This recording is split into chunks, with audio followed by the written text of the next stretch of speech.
On the Tuesday before Halloween in 2025, 3 podcasters entered into the brewery, and when they went to reveal the identity of the person wearing the witch mask, what they found underneath was the scariest tale of them all: the gender pay gap.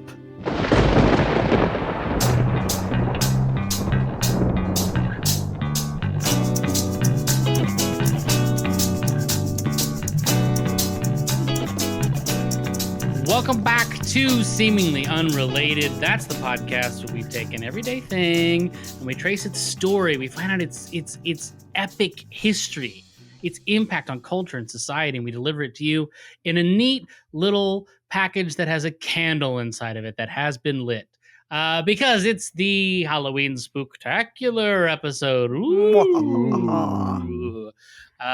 We're having a special Halloween episode because we can. That's what's fun. When we hit the holidays, we have fun holiday episodes. I'm joined, as always, by the spookiest person of all, the ghost of the microphone.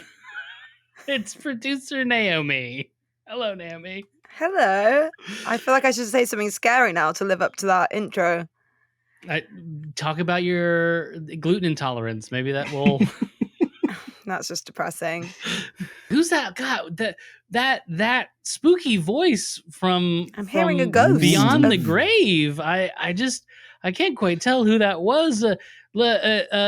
Guest, are you hearing me? Can you say your name and knock 3 times to let me know that you hear me? Do you actually want me to knock? That might mess up the recording somehow. No, you should just say your name. Oh, hi, I'm Michael, your brother. It's Michael Johnstone, regular guest of this show. Michael has come back because just like on Halloween when the women ask the men to the dance, right? That's how it works. Sadie Hawkins dance? Is that? Sadie Hawkins dance. Yeah. We're flipping the script, right? Just like we did at the end of September. Why not do it a month later? I didn't do the research this episode. I've gotten lazy. He's taking the lead. I get to play the headless horseman fool this time around. So, Michael, please introduce what we're going to be talking about today on Seemingly Unrelated. Thank you, Andrew. I appreciate that. I'll put my Andrew costume on for trick-or-treating today. Terrifying. I mean, it's close enough. So, yeah, I came into this, we'll say, mission, this task, with what I thought was a perfect topic. Beer. So just a little bit about my bona fides. I have a Master's of Science in Brewing and Distilling from Heriot-Watt University here in Edinburgh. I own my own brewing company here in Leith. My actual job title is Managing Director of a company. I am also the head brewer of Walkie Talky Brewing Company. So I've got a spooky topic: beer and witches. And Supreme Court justices. What? Whoa. Which one? What? I don't... Brett Kavanaugh. Oh, spooky, right. Of course. Andrew, this isn't your episode. You are sit back down. You're tagging us. You're popping us left and right. That's great. Well, I'll start off with a little bit of background. Andrew, do you know how beer is made? I should, yes, because I have been on, I want to say 30 plus brewery tours in my life. I know that at one point in time, it gets really smelly and wet in a room. Yep. With some metal containers. Mm-hmm. Very simply, beer is typically made with at least 3 ingredients. Some sort of cereal, a grain. That's the number 1. B would Lucky be Charms. Yes, Lucky Charms. Water. And then yeast, a fermentable organism. In the modern parlance, you also have a 4th ingredient, which is hops. But traditionally, that wasn't always the case. And that's actually a little bit later on. We'll talk about that. So it's 4 main ingredients now. And the idea is you take whatever cultivated grain, traditionally a malted barley. It is then soaked in warm water to release sugars. There's a whole lot of science behind it. A lot of it dealing with the actual sugars that get broken down. If you do it too high, this happens. This enzymatic process happens, and all of a sudden you've not got the sugars that you want to actually make good beer out of. Now, is this technical thing? Is this why so many people who brew beer at home make terrible beer? I would argue, no. The reason that so many people make terrible beer at home is because they don't know how to clean anything. Because the fermentation takes place after the boil, there is a lot of susceptibility to infection. So natural yeast and bacteria can occasionally get into and infect a beer. And now for something completely unrelated. My dad used to make beer. Nice. As you say, he had to sterilize everything like a million times. And he had this big bucket, and it was liters and liters, massive bucket. And I just took the lid off for a sec to check like what was in there. And it was the sterilization liquid. And I didn't put it back on properly. And my friend came around to help us make the beer and bottle it. And my dad picks up the barrel, puts it over his head and shakes it. And the whole kitchen covered in all of the sterilization liquid.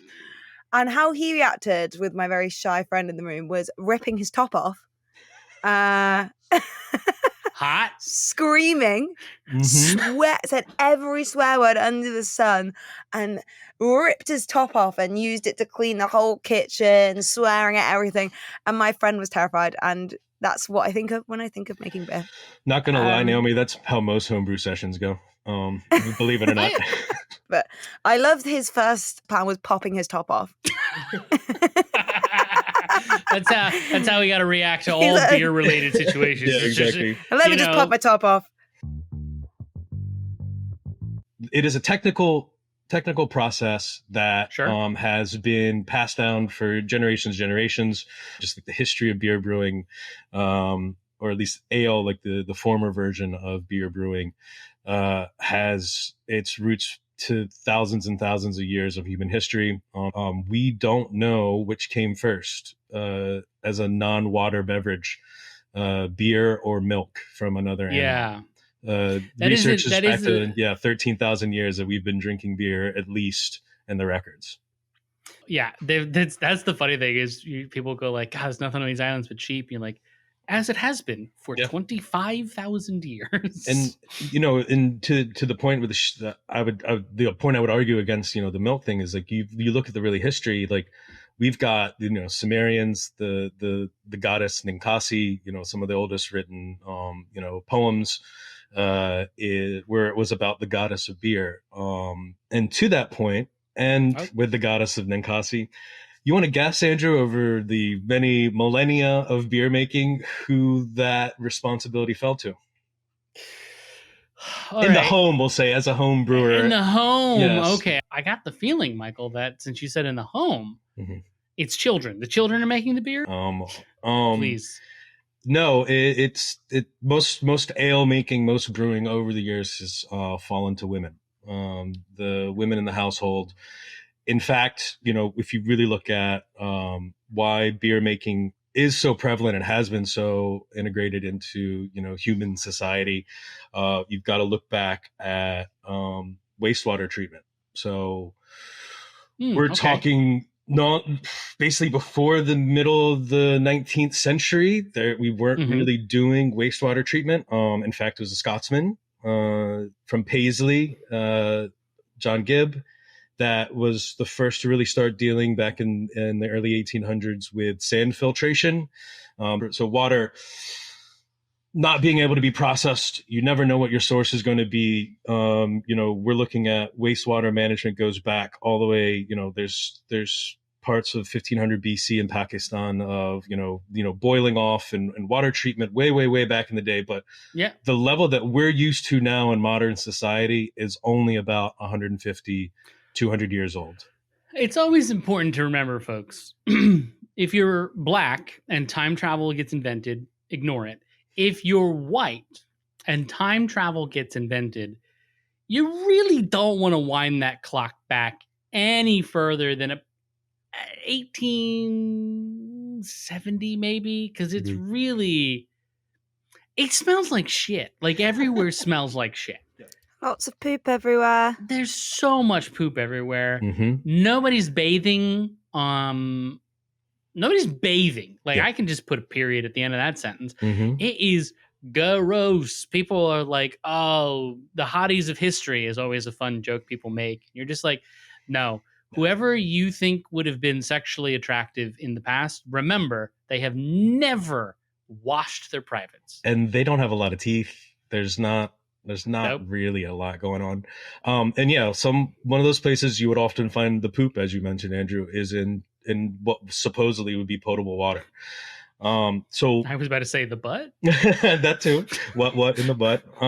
But no, essentially, before we really get modern waste treatment, you're looking at ale making, what we would call small beer now, being part of the homemaker, or especially post-agrarian society. You're looking at making these very low ABV ales, again, not really using a lot of hops, not bitter like you would expect, but being part of the duties for the housewife, for the woman at home, the homemaker, just so that they can make sure that throughout the day, the liquid that you're drinking has been boiled. Again, is that part of, it's potable. But there's also that delivery of nutrients by having cereal grain. You're able to get a low level of calories coming off of the beer as well. And we're not talking like big imperial stouts or big IPAs, 6, 7, 8, 10% like you'd expect now in craft beer. We're talking more like 2 to 3.5% ABV beer, very small beers. So let me put a pause right there. Yeah. 2 things I'd like to ask. One, what does ABV stand for? Oh, alcohol by volume. Sorry. Alcohol by volume. So you're effectively saying in 100 milliliters of beer, 2% ABV would mean there's 2 milliliters of alcohol. Alcohol percentages, or alcohol. Yes. And then ale. You keep saying ale, but I've always thought of ale as just like I'll get an India Pale Ale, for example, which will be 7%, or I'll get like, I don't know. There's different things that just say ale at the end. Does that have like a very specific meaning? Has changed maybe? So it definitely has changed. So in the modern context, ale refers to the species of yeast that is used in the brewing process. You can get really in the weeds about it, but that's not what we're talking here. When we're talking about the old ale, was just used as a general term for this low ABV, non-hopped, again, before hops really become part of the process. Very easily drinkable, potable water, but in beer or quote unquote ale form. So the older use of the word ale particularly comes into effect with, what we call here in the United Kingdom alewives. But no, it goes to what we've already been talking about. Alewives were going, the women that would produce the beer in the home, the small ABV beer to, sustain, to make sure the water's clean and to get you a little bit more nutrients.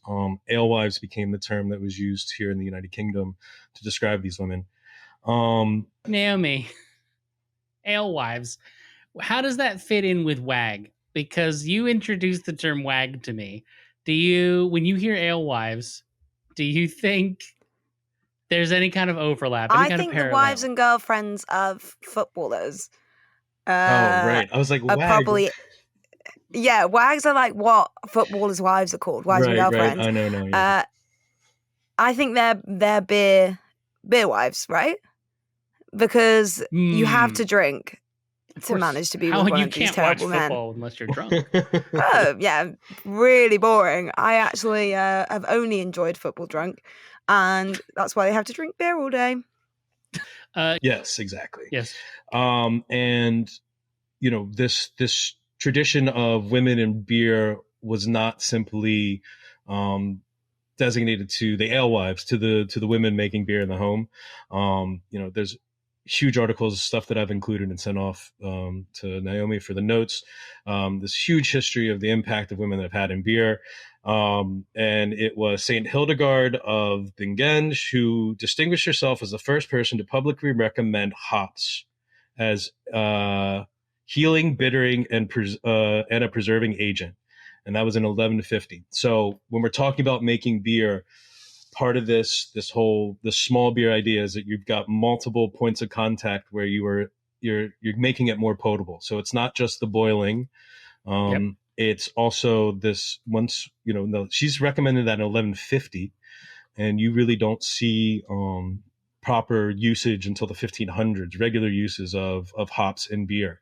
So then the first beer bro was technically a beer cis. It was a beer cis. No, seriously. And there's tons and tons of research, and all of her writings have been preserved, or most of her writings have been preserved. And a lot of it is like pointing out, back in 1150, there was a little bit more of that kind of,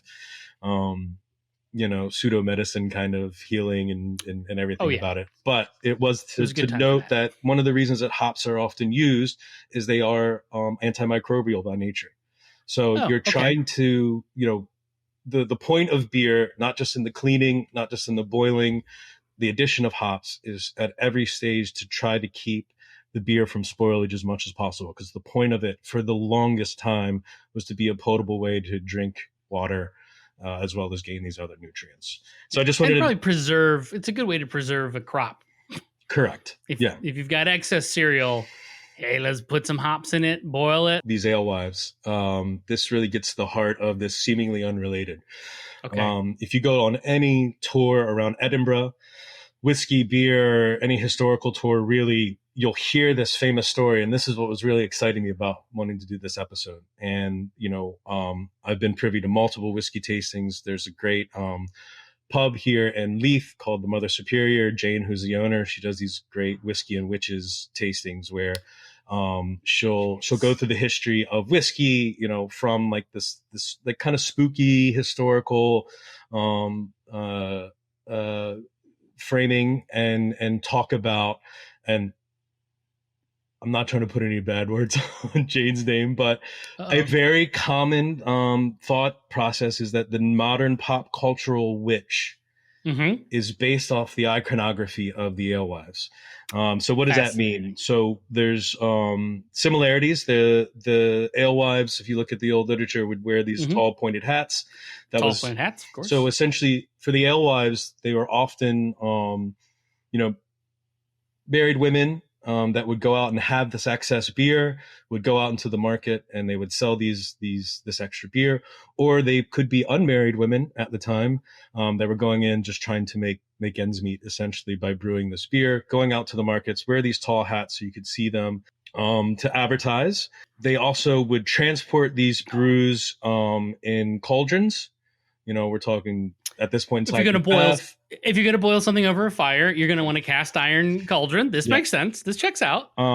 They would also have cats as companions. Cats, even to this day, are often used for vermin. If you've got a big store of cereal somewhere, you want to have a cat to make sure that rats aren't getting into it. As we established in the Maneki Neko Hello Kitty episode, Maneki Neko is associated with wealth because if you had cats, that meant that vermin weren't getting into your stuff. So cats meant wealth in Japan. So there's an already existing precedent. Yeah, exactly. And then finally the broomstick we talked about already. Cleanliness is next to godliness when we talk about brewing. So making sure that things are kept clean, always having the broom. The 12th century equivalent of Naomi's dad ripping his shirt off is as a lady with a tall hat and a broom sweeping up around a cauldron. Yes, 100%. That's exactly. Okay, no. I just I got those two images in my head, and now I get to weigh which one's scarier. It's all scary at the end, Andrew. So yeah, that's if you go on a tour here in Edinburgh, oftentimes any like kind of distillery or brewing tour, you'll be told the exact same thing. And I was like, yes, this is a great episode of Seemingly Unrelated. What does beer brewing have? I could just talk forever about beer. Unfortunately, it's all bullshit. Yeah. So it's all bullshit. I've got the meta Seemingly Unrelated going on now.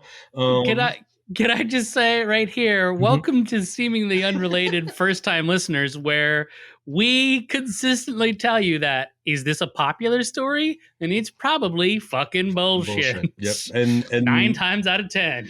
That's where I landed here, and I was just like, shh. shit. All right. Well, here. Well, before we get to my existential crisis, being tasked with this reverse, seemingly unrelated, trying to teach you something new. Real quick, pointy hat.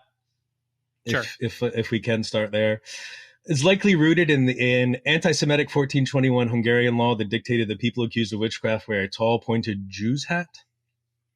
Excellent. Well, I mean, that's always important. There's just got to be a little bit. If there's not anti-Semitism, then how will the white supremacists know who to hate? If they don't have someone to hate, then they can't be. Yep. Other arguments tied to a captone hat commonly associated with the Puritans or a dunce's cap. So, associated with Puritans makes a lot of sense. Because, yeah, you're right. When I'm thinking of the Brownists. With the buckle and everything, yeah. Yeah, which is the people who we, in the United States, call the Pilgrims. But the Brownists from Nottingham, yeah, they did. They had the weird buckle and it's just not as pointy, but it's basically the same hat. Okay. Yep. Representations of witches flying on brooms were definitely more common in the United States than in Europe. So-called witches were also often seen riding on tridents, pitchforks, animals, or just simply riding the wind. Or I saw this one documentary on a vacuum cleaner. Wait, was that Hocus Pocus? Yeah, it was Hocus Pocus, folks. That was a 1990s children film classic. 1995, yeah. Watch that cat get run over by a car and then reinflates. Did I watch that behind-the-scenes documentary every morning as a child? Yes. Yeah. Not the movie, folks. No. Not Hocus Pocus, the movie. The behind-the-scenes making of documentary of Hocus Pocus. That's what I watched every morning. You're the only person that is you, Andrew. I love you for it. The cauldron, obviously, if you're brewing, we've already talked about it. Multiple vessels. You need a mash tun. You need a boil up kettle. You need a fermenting vessel to spill water all over yourself and take your shirt off. There's no record of in any witchcraft trials, any accusations against women being witches of a cauldron. And in fact, like I was saying, with brewing, there's multiple different vessels. It wasn't just a cauldron. Pots, pans, whatever you had to use around the house. It wasn't like you got a bog standard cauldron to start brewing your beer. Now, I wonder, are you going to return us to where the cauldron comes from? Or shall we speculate? I think... I don't have any record of it where it came from, directly. I think I'm assuming it's Shakespeare. I'm assuming it all just comes from. I was about to say, is it Shakespeare? Yeah. I mean, that makes the most sense, right? Because it is the Fates, the three witches. But I also reckon, to a certain extent, it's from the 1950s. I bet you it's from the 1950s. Well, wouldn't it be Wizard of Oz? Isn't she looking over a cauldron and? But again, no, but it'd be double, toil and trouble, fire burn, and cauldron bubble.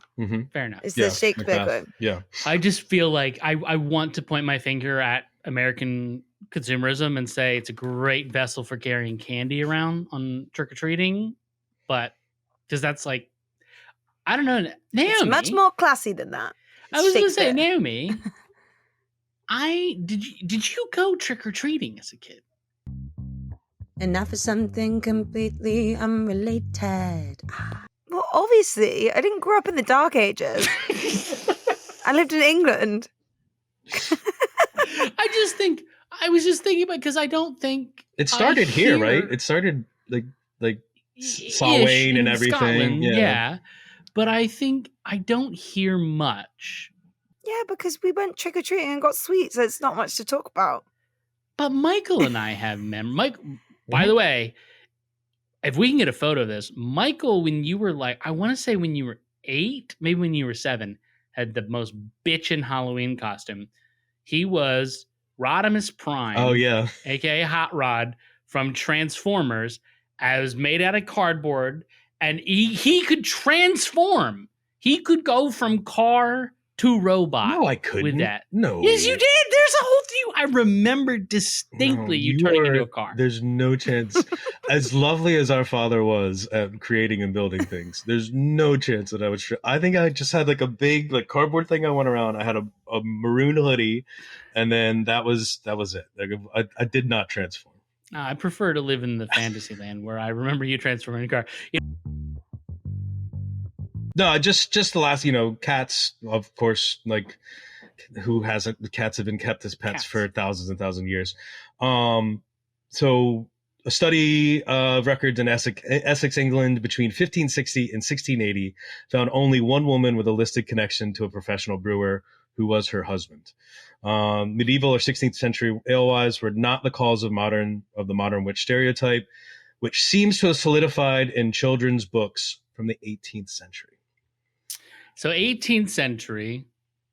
So now we're not talking about the Reformation. We're not talking about the witch trials, like this idea that alewives were burned at the stake and because for practicing witchcraft, and as a result, they've given us the modern witch.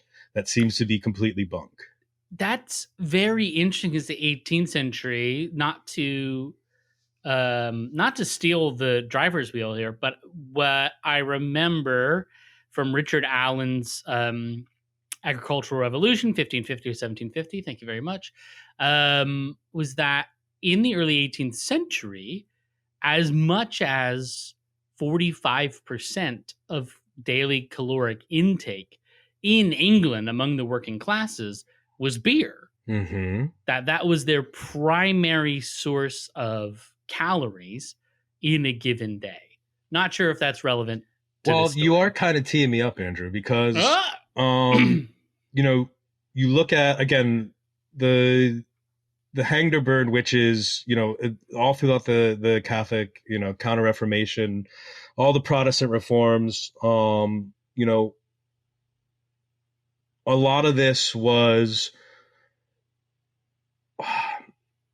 men claiming power. We'll say that. Oh, sure. Right. They've never done that before. No, never. It's never been a thing.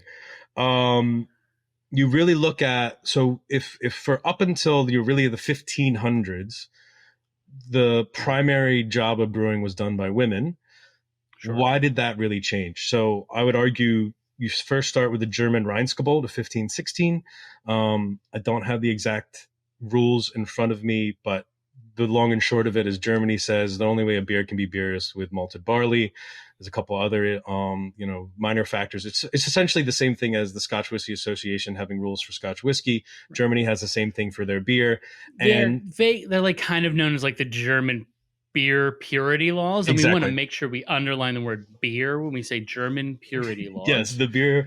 We'll just say beer purity laws. We don't need to say exactly who's on it. But this was, a state law that comes into effect, right? So we're talking about, again, once things get put on paper with laws and with the country, you're really looking at authorities looking down on these things. We start to clamp down on who's allowed to do those things. You also look at most of the alewives were either married women, like I mentioned earlier, that had no legal status because they were married women, or unmarried women that held little capital. Now, I say capital very particularly because what you also start to see, Reinskobold, is when, again, hops become more and more in use. Introduction of technology, changing of laws, and ultimately, you could start making money brewing for the first time. It's not just this also ran, if I've got extra cereals, I'm going to have, my wife make the beer for our family so that we don't drink bad water. As soon as capital is introduced, it becomes, a viable product to sell. Men come in and say, this is mine now. I can make money. And that's when the flip kind of happens. And so from that, my seemingly unrelated brain starts working and I say, where have I heard this before? Right? So Andrew, I have a question. Do you know where the word computer originally comes from? Yes. Modern text, modern context, we think of what we're on right now doing this podcast. Right. But can you give us a little bit insight into the origin of computer?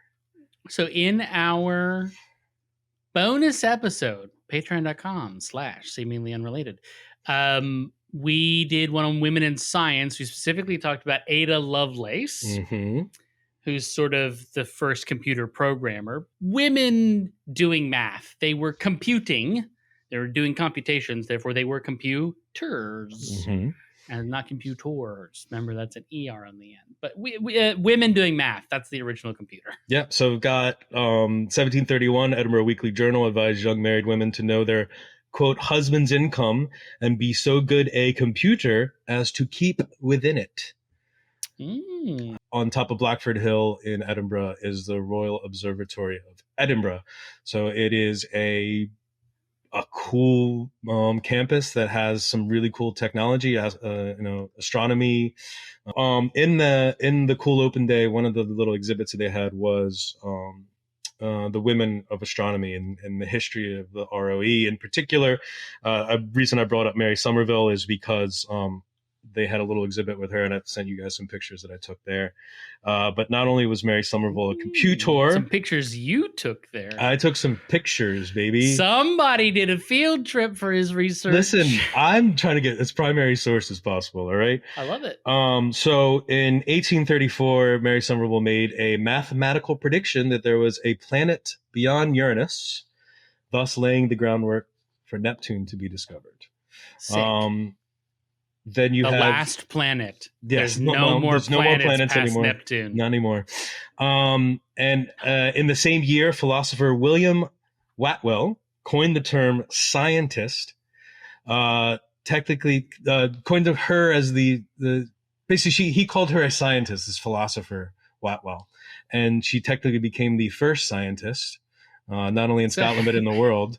But hang on a second. Yes. Hang on a second. So you're saying one. The word computer is older than the word scientist. Correct. And is still technically being used, like all the computer that's in front of us doing is a bunch of math, right? Yeah. So it is just computing. a mechanical computer instead of it's a digital computer, but whatever, instead of a human computer. But the word scientist, which is person who does science, right? Does everyone agree that's a fair definition of the word scientist? Yep. I love that. Yeah. She does science. And, you look at Somerville's, her legacy continues on in all the way through to the Apollo missions in the 1960s. If you know any of the history, in particular, you look at Margaret Hamilton. She was the first computer programmer and woman that NASA hired to work on the Apollo project. She wrote code for the onboard software that made the Apollo missions possible. There's also, again, most people associate the film Hidden Figures with women at NASA. Katherine Johnson's story. I was going to ask, is this when Kevin Costner took a hammer to a segregation sign? Yes. Instead of whites only bathroom? Listen, if you can't be a white savior, anyway. If you can't be a white supremacist, you might as well be a white savior. Might as well be something. Hey, listen, 6 to 1 sometimes. Potato. And again, this ties in with the alewives because it was considered a less than work, I guess, that this idea that women were good at doing that thing, so we're going to have them do it. And they will be computers and they will just sit down and write the algorithms and do the maths and do the computations, because that is the work that they're meant to be doing. Not only the first programmers in the 20th century, contributed substantially to the industry. By the 40s, majority of people employed as computers were women. And then this is where my kind of brain ticked over, because I knew a little bit about this before I did the full research, but seeing the kind of dots connected with the alewives, you look at the late half of the 20th century, cultural stigma started to arise. You look at the gaps in the STEM kind of research. As of 2022, 91% of software developers are men. Right. Whereas if it was 1970, it would be the other way around. Almost exactly flipped. Exactly. And so, post Space Race USA saw the significance of programming and technology. And of course, with the help of our friend, the media, women's contributions were minimized and presented as requiring, quote, no thinking and no skill. as a feminine craft, not to be confused with, quote, engineering. Really, once Silicon Valley starts calling the shots, you're looking at 70s with early onset with Apple, Hewlett Packard. There is, again, capital to be made. Yeah. And as a result, women are pushed to the side so that the men can come and make money off of it. Go ahead, Naomi. No, let me go, Naomi. Please step aside. Yeah, can we continue to mansplain what's going on? Damn it, Can Naomi. we please? You're Would you like always to- yapping. Go ahead. That's all right. Oh. If you want to make money off of it, I'm sure you can take the show off me. No, I was just gonna say the men need to have money so they can buy drinks for women and lord it over them. That's Yes. Yeah. How are they gonna lord it over them if they don't have the financial means? So I was gonna say, the scary thing isn't a woman who brews beer flying their broom in front of the moon. It is the women who do the math, and then the men take all the glory to fly to the moon.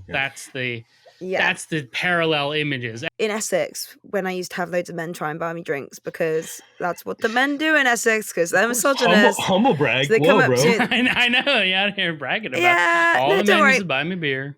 Literally, you could walk into any club in Essex and be a woman with a heartbeat, and 10 men will come up and be like, "You're right, baby." Anyway, so I used to turn around to them and say, "Oh, I'm really sorry. I'm actually a feminist, and so I believe that we probably earn the same amount if you think about it. So I don't really see why you would buy me a beer. But if you want, I could buy you a beer because I think that we earn the same. I can buy you something." Obviously, at the time, didn't realize that actually women didn't earn the same because of the wage It's all gap. right. They turned around and ran very fast. I Yeah, bet they it's did. It's a good filter. This is where I got more sad than realizing that witches and beer weren't actually connected, because I want to read the third section of my podcast today. I have titled "Capitalists Really, Really, Really Hate Women: The True Halloween Monsters." I'm just going to read. There's a really good New York Times article that came out back in 2016 that's based off of a research paper. I sent you guys the link. I'm guessing, Andrew, you have all the access to actually download that article. Oh yeah, sure. Yeah. I Take that out, Naomi. delete that. Just bleep it. Just bleep him. Yes, I yes. actually. This article is really interesting because, we talk about the gender pay gap pretty regularly. And I, as a layman, wanting to understand the differences, 87 cents on the dollar or whatever the number ends up being that women are paid less, that kind of, I'm going to say it, neoliberal, conservative answer to that, the centrist answer to that is, well, of course, women are paid less than men because they're more family oriented or they get pregnant. And as a result, they fall behind in the actual, they're not able to come up to new promotions because they've had to take 9 months off or, whatever. Mathematically, it does Yes.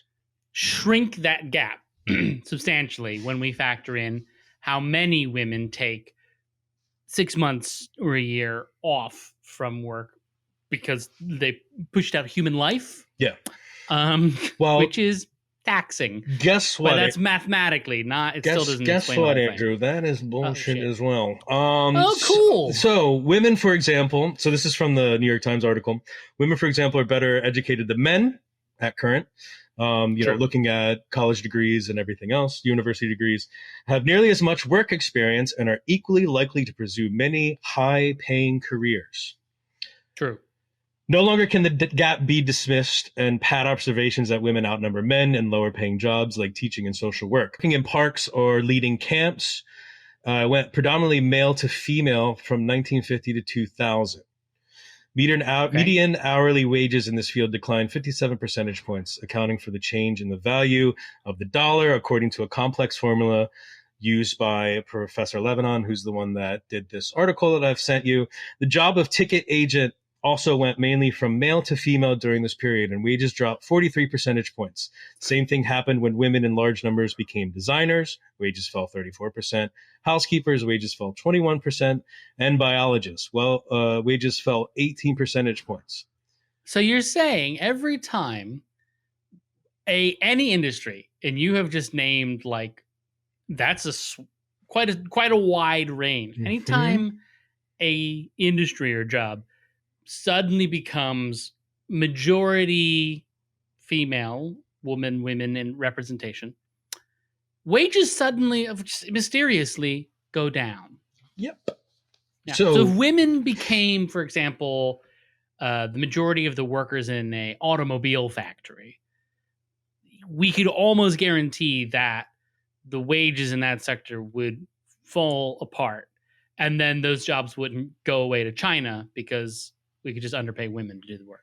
The next sentence, the reverse was true when a job attracted more men. Computer programming, for instance, used to be a relatively menial role done by women, but when male programmers began to outnumber female ones, the job began paying more and gained prestige. When it was dominated by women, it was like, here's 2 nickels, toots, like, go make me some computer programming. But now we're like, we laud it so highly. We're so desperate. We're like, a little different. Yep. That's a bit of a shift.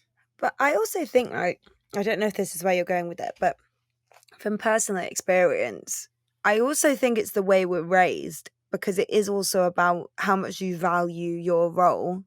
And I think a lot of wages that I've realized getting older are actually what you ask the company for. Mm-hmm. I used to think that it was like someone just offers you an amount and that you're like, that's how much the job pays. But actually, my sister is a proper like boss with this, and when she'll get a job, she'll be like, I am going to renegotiate that wage on my way in because I deserve more than that. Yeah. She's kind of scary. I wouldn't, I find that really scary. Yeah. And I realized, like, my first job I took, the big job as a freelancer, was like directing a play. And this guy I was doing it with, I just accepted the first wage they offered me. And he was like, why did you accept that? Now I'm going to struggle to renegotiate mine. I always renegotiate my wage. And I was like, oh my God, it's because I don't think I'm good enough at the job to deserve more money. And I think that's like, we're always taught to sit back and like, oh, just be grateful for what you're given. And like, I don't know, there's not much opportunities out there for women. And you should just like, I know it's about being easy to work with. And that's what we've always been taught, be easy to work with. Whereas the men are taught like, you're a superstar. You just need to go out and grab it. Yeah, that's the thing. Like you're 100% right, Naomi. It's so going back to the article and the actual journal paper that was cited in the article, which I will read to you now, just again to further Andrew's point of not only the anecdote that Naomi's just given, not only the anecdote about the man and maid, but this actual paper, the scientific paper that came out. Occupational feminization and pay assessing casual dynamics using 1950 to 2000 U.S. Census data. So this is over 5 decades. Yeah. Sure. So it's Lebanon, England, and Allison are the ones that wrote the paper. There's a quote in the New York Times article from Paula England that says, once women start doing a job, it just doesn't look like it's as important to the bottom line or requires as much skill. Gender bias sneaks into those decisions. So when you read the paper, what they've done statistically using all of this census data, there's two, I guess, mechanisms that they talk about for this gender bias and for this pay wage gap. There's queuing, which refers to employers just preferring to hire men, just that general gender bias. And that's often what is attributed to this difference in wages and in pay versus devaluation, where employers will ascribe a lower value for the work done in occupations with a high share of females and consequently set lower wage levels. And what this paper has said is that the latter is more often contributing than the former, that the gender bias is almost ingrained. It's not a thought. It's not a ever-present thought. Like it's just that, I prefer men. It is purely this devaluation that employers go through. And I would argue from what Naomi has just said that we do it to ourselves a little bit as well. And that's part of that general gender bias that is just completely ingrained in our current society. Capitalism especially likes to pit everybody against each other so that whoever can scrape a little bit more off the top can go buy a jet or a yacht or something. Yeah. And I bet you dollars to donuts, if it's not outright mentioned in that research paper, that it doesn't matter if the leadership in a particular industry is men or women. I could imagine that it's still the trend still continues. And you've also just shaken my core, Michael, because I realized that the percentage of lecturers have been increasingly female representation at the lecturer and senior lecturer level over the last 25 years. Probably explains why we have a casualization issue right about now, where too many people don't have steady, stable employment in being a university professor, a job that classically is for people who don't want to work hard but never can get fired. Yeah, like, so I'm obviously in quite a male dominated industry. Editors, it's a job that people maybe imagine as a man's job, and also doing DJing, like teaching DJing, and I teach both of those things to men, and you'll be shocked by how many people are like, I play an electric guitar, so I know what compression is, and what you just said is wrong. And I'm like doubting myself. And the weird thing is, I was talking to my friend about this the other day because she was asked if she wanted to hop onto a Zoom call to teach her how to produce a song. And she was literally a music producer. And then she was like, maybe I don't know how to do it properly if they think I need to Zoom call. And I was like, I do this. If someone questions me, I don't go, oh, you don't know what you're talking about. I go, oh, maybe I don't know what I'm talking about. And then you devalue yourself. And then before you know it, the man he's telling you what compression is. And I'm going to all my friends in the audio industry like, oh, what is compression again? Da, da, da. And they're like, you literally just explained it more than I even know it. And I work for the BBC doing audio editing. All of that to say, it's like, even as you say, it's systemic in women, like not thinking women know as much. And so it's like, if I don't believe blame I know yourself. more. Yeah, don't blame yourself on it though. Like it is that thing. But it's like, I think it's from like all film and TV, and like everything feeds into your philosophy on what being a woman is and what being a man is. And it's like, yeah, you can, it feeds into your psyche before you even know it. And then before you know it, you're not asking for more money, and you're not saying that I deserve to be in that role, and you're getting talked down to a lot. Well, that's what I say. Like, look at, Saint Hildegard, or look at Ada Lovelace, and like, there's always going to be someone trying to kick you down, right? And I think Andrew and I are two people that, because of our complexion and our particular gender, have and our beards, our sexy beards, have had this level of privilege where we're told that we can pretty much do whatever we want to do. And my argument or my advice to any sort of mentees that I may have had, especially in business, people that have come to me asking for advice, man, women, any creed or color, is just like, fuck them. Like, you have to kind of at a certain level just have this attitude of, because money isn't real. All of these people are going to try to fuck you over. So try to be nice about it, but make sure you're ready to fuck them over back, and just tell them, I know what the fuck compression is. I've been doing this forever. And just because you can play, Stairway to Heaven's opening lick on your shitty Fender doesn't mean you can tell me any more about my job than anybody else. Mic drop. Yeah. So yes, Andrew, tying this all together. Oh my God. First and foremost, beer and witches, not a thing. Not a thing. It's unfortunately sort of a thing.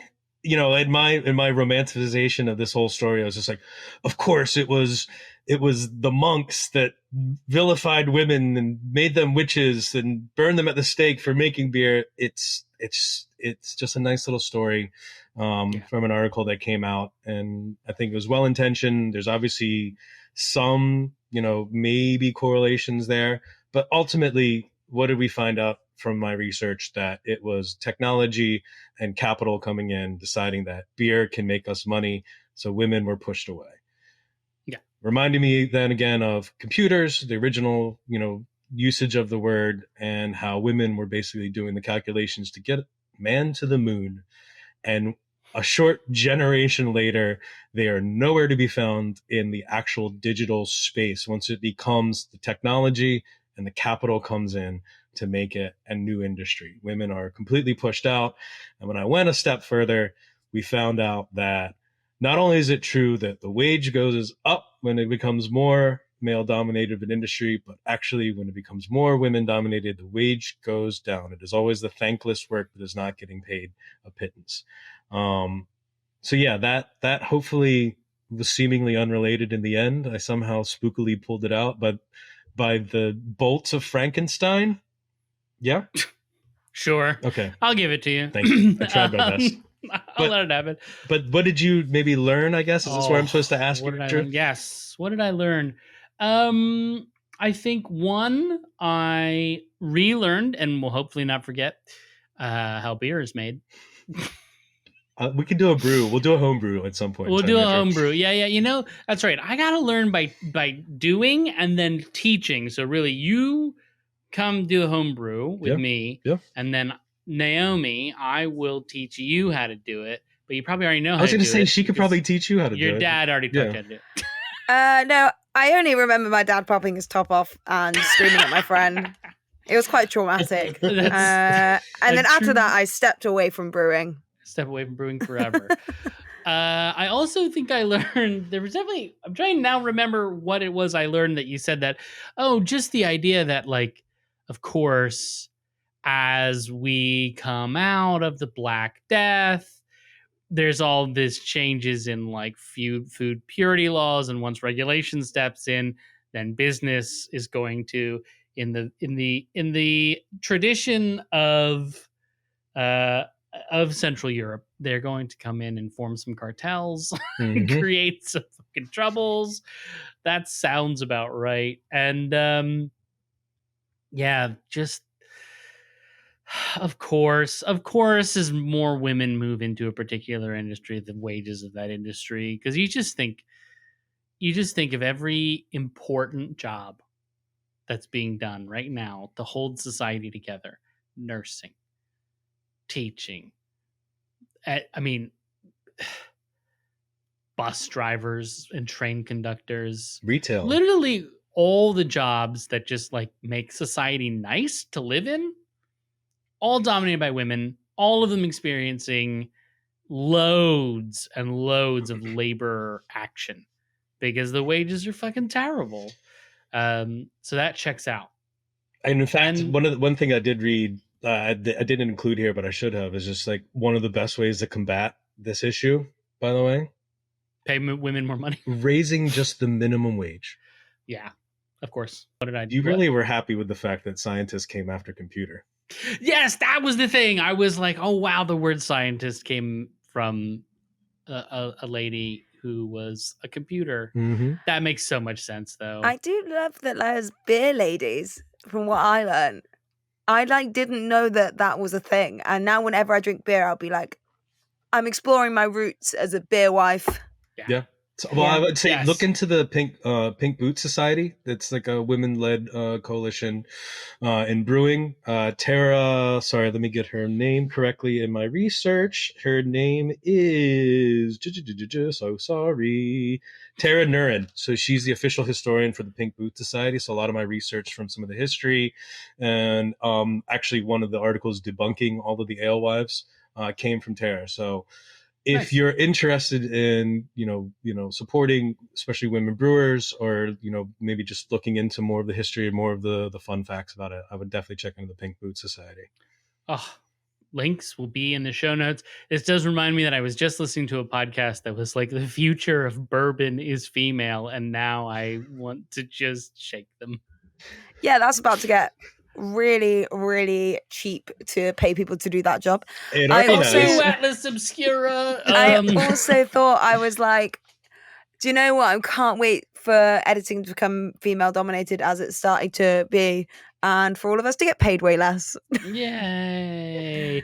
And on that note, I hope that people listening to this at home are getting paid a fair wage for the work that they're doing. Maybe one day we'll finally just have a UBI and this will be pretty moot. But that's not today. I learned a lot. I am glad to know that witches and brewing thing is exactly as wrong as I thought, as it smelled. To me, when I first read it, I thought, yeah, maybe there's something in there, but I'll dig around in it later. But Michael did the digging for me. I got to have a leisurely episode. So thank you, Michael, for doing all the hard work. You're we'll very have welcome. links to Walkie Talky Brewing, which you can, of course, buy. If not the beer, you can buy probably some merch, right? There's some sticker packs or something, aren't there? Shirts, glasses. Shirts, glasses, good things for you. Yeah. You can all check all of that out by going to seeminglyunrelatedpod.com and looking at the show notes for this episode, or you're already listening to it or watching it. The show notes are probably in the thing that the sound is coming out of right now. It's right there. The call is coming from inside your pocket. Ooh. Halloween. Subscribe to the show. Check out the show notes. And go to the Substack, right? Seeminglyunrelated.substack.com. We do a monthly newsletter, which is going to have even more spooky shit in it about misogyny, probably. I don't know. I haven't written it yet. It's still September. Yay. So happy Halloween to everyone. Thank you, Naomi. Thank you, Michael. Thank you, women. Yes. And the real, once again, bingo cards out. The real threat is men who are capitalists, especially. Bye, everybody. Happy Halloween. Happy Halloween. Lightning bolt, lightning bolt. Samhain.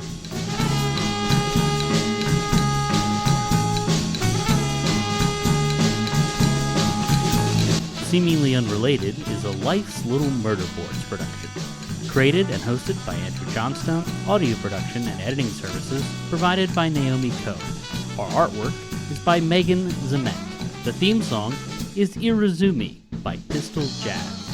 To find out more about everyone involved and access the show notes for this episode, visit us at seeminglyunrelatedpod.com.